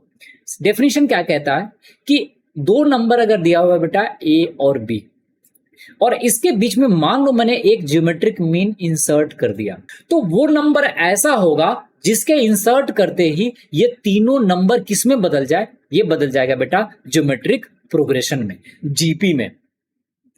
तो पहले 2 नंबर था a और b, तो इसमें तो एपी बोल लो जीपी बोलो, कुछ भी कोई सिग्निफिकेंस नहीं है, सिंपली 2 ही टर्म। लेकिन जैसे मैंने एक टर्म को इंसर्ट कर दिया जी को, तो अब ये जो पूरे टर्म है 3 टर्म्स ए जी और बी, वो किस में बदल गया है, जीपी में बदल गया है। जीपी में बदल गया, इसका क्या मतलब है कि कॉमन रेशियो क्या हो जाएगा, सेम हो जाएगा। तो अगर मैं पूछूं ए और जी के बीच में कॉमन रेशियो क्या आएगा, तो आप क्या बोलोगे बेटा, वो सिंपली बोलोगे जी बाई ए। और जी और बी के बीच में कॉमन रेशियो क्या होगा, तो ये इक्वल होगा बी बाई जी के। ये क्लियर है? तो यहां से जी को क्रॉस मल्टीप्लाई करोगे तो क्या मिल जाएगा बेटा, वो मिल जाएगा जी स्क्वायर, और इसको क्रॉस मल्टीप्लाई करोगे तो क्या मिलेगा, ए बी। तो यहां से अगर मैं पूछूं कि जी का वैल्यू क्या होगा, तो ये बोलोगे बेटा ये हो जाएगा रूट अंडर ए बी। किसी भी 2 नंबर के बीच में अगर एक ज्योमेट्रिक मीन इंसर्ट करना है तो सिंपली क्या करना है, दोनों नंबर का क्या लेना है बेटा, प्रोडक्ट, और उसका क्या निकालना है, स्क्वायर रूट। जैसे एग्जांपल के तौर पे अगर मैं बोलूं कि नंबर है 3 और 4, इसके बीच में मुझे अगर एक ज्योमेट्रिक मीन निकालना है जी, तो जी का वैल्यू क्या हो जाएगा, सिंपली हो जाएगा रूट अंडर 3 इंटू 4, तो हमें क्या मिल जाएगा, हो जाएगा बेटा रूट 12। अब ध्यान से देखो, ये नंबर जो आएगा 3 रूट 12 और यहाँ पे है 4, ये तीनों किसके टर्म्स में है, ये है जीपी के टर्म्स में। ये तीनों जो वैल्यूज है वो क्या बनाएगा, एक ज्योमेट्रिक प्रोग्रेशन बनाएगा। आपके लिए मैं एक होमवर्क छोड़ देता हूं, अगर आपका कॉमन रेशियो वेरीफाई करना चाहोगे तो ये बेटा होगा root 12 divided by 3 is equal to हो जाएगा 4 डिवाइडेड बाई √12, और इसको आप वेरीफाई कर सकते हो, क्रॉस मल्टीप्लाई करोगे तो क्या हो जाएगा, √12 इंटू क्या लिखोगे, √12, और ये क्या हो जाएगा 3 इंटू 4, ये दोनों आपस में क्या है, इक्वल है। आई होप आपको समझ में आ गया हो। तो दो नंबर के बीच में ज्योमेट्रिक मीन कैसे निकालते हैं, दोनों नंबर का प्रोडक्ट और साथ में क्या लेते हैं, square root. So I hope आपको ये छोटा सा कॉन्सेप्ट समझ में आ गया हो। प्रॉब्लम कहां पे आता है, जब दो नंबर के बीच में कितने ज्योमेट्रिक मीन इंसर्ट करना है बेटा, n ज्योमेट्रिक मीन इंसर्ट करना है। इसका क्या मतलब है, याद करो, जब अरिथमेटिक मीन डिस्कस कर रहा था मैं, तो यहां पे मैंने बताया था कि फर्स्ट टर्म क्या है बेटा a, और सेकेंड टर्म क्या है b, ये है फर्स्ट और ये क्या है बेटा सेकेंड, ये क्लियर है। लेकिन बच्चों अगर मैं इनके बीच में G1, G2, G3 और dot dot dot dot dot Gn, total कितने अरिथमेटिक में इंसर्ट कर दिया मैंने, n, तो अब मुझे बताओगे b का पोजीशन क्या हो जाएगा। a का पोजीशन तो अभी भी फर्स्ट है, यहां पे बीच में n आ गया है, तो जो b का पोजीशन होगा वो क्या होगा, ये कतार में कितने पोजीशन पे है, n+1, ये फर्स्ट, ये n, तो ये b का पोजीशन हो जाएगा n+1 एंड +1, इसका खुद का पोजीशन एक, तो ये हो जाएगा n+2th टर्म हो जाएगा। ये क्लियर है, आई होप आपको समझ में आ गया। वहां पर मैंने एग्जांपल दिया था, जैसे मान लो एक पर्सन ये है, एक छोटा बच्चा, और ये एक है दूसरा मोटू बच्चा, तो ये फर्स्ट पोजीशन पे है और ये कौन से पोजीशन पे है, सेकेंड पोजीशन पे है। इसमें अगर एक बच्चे को मैंने इंसर्ट कर दिया तो इसकी पोजीशन तो फर्स्ट ही रहेगी अभी भी, ये पहले सेकंड था, अब क्या हो जाएगा सेकंड, ये आ गया और ये क्या आ गया थर्ड हो गया। ये क्लियर है। अगर इन दोनों के बीच में एक और बच्चे को इंसर्ट कर दूं, कलर चेंज कर देता हूं, जैसे मान लो मैंने एक पतलू बच्चों को इंसर्ट कर दिया, तो अब इसकी पोजीशन, बी की पोजीशन क्या हो जाएगी, ये अभी भी ए तो फर्स्ट ही रहेगा, यहाँ पे ये सेकंड, ये क्या हो जाएगा थर्ड, और बी की पोजीशन अब क्या हो जाएगी, वो हो जाएगी बेटा फोर्थ। तो यहाँ पे फर्स्ट था, बीच में दो और आ गया, तो 1 और 2 3, और बी का एक पोजीशन, तो ये इसका पोजीशन क्या हो गया है, वो हो गया 1 + 2 + 1, दैट इंप्लाई फोर्थ पोजीशन पे है। ये क्लियर है। नाउ अगर आपको इतना समझ में आ गया है तो आपको सारी चीज समझ में आ। बी का पोजीशन कौन सा है, बी है बेटा, ये है कौन सा टर्म, ये है बेटा n+2th टर्म है। तो n+2th टर्म क्या लिखोगे, आपको पता है tn+2 लिखोगे बेटा, तो क्या हो जाएगा फर्स्ट टर्म, तो फर्स्ट टर्म यहाँ पे क्या है, वो है बेटा a। इसके बीच में कॉमन रेशियो क्या मानोगे, ये सारे टर्म्स किस में है, कॉमन जीपी में हो गया है, तो मान लो कि कॉमन रेशियो क्या है r, तो यहां पे लिखोगे r, और टू दी पावर क्या होता है बेटा, वो होता है n-1, तो लिखोगे n+2 and -1, तो ये क्या मिल जाएगा tn+2, tn+2th टर्म कौन सा है, वो है बेटा b, तो आप लिखोगे b = क्या हो जाएगा a into r to the power क्या लिखोगे बेटा n+1। ये क्लियर है। यहां से a को डिवाइड कर दो तो क्या हो जाएगा, ये हो जाएगा b/a = क्या लिखोगे r टू दी पावर, ये हो जाएगा n+1। अब बच्चों बताओ यहां से r का वैल्यू आप नहीं निकाल सकते क्या, बिल्कुल निकाल सकते हो। आप बोलोगे r का वैल्यू क्या हो जाएगा, तो r का वैल्यू हो जाएगा सिंपली b/a, और उसके पावर में क्या लिखोगे 1/n+1, तो यही आपका क्या मिल जाएगा कॉमन रेशियो।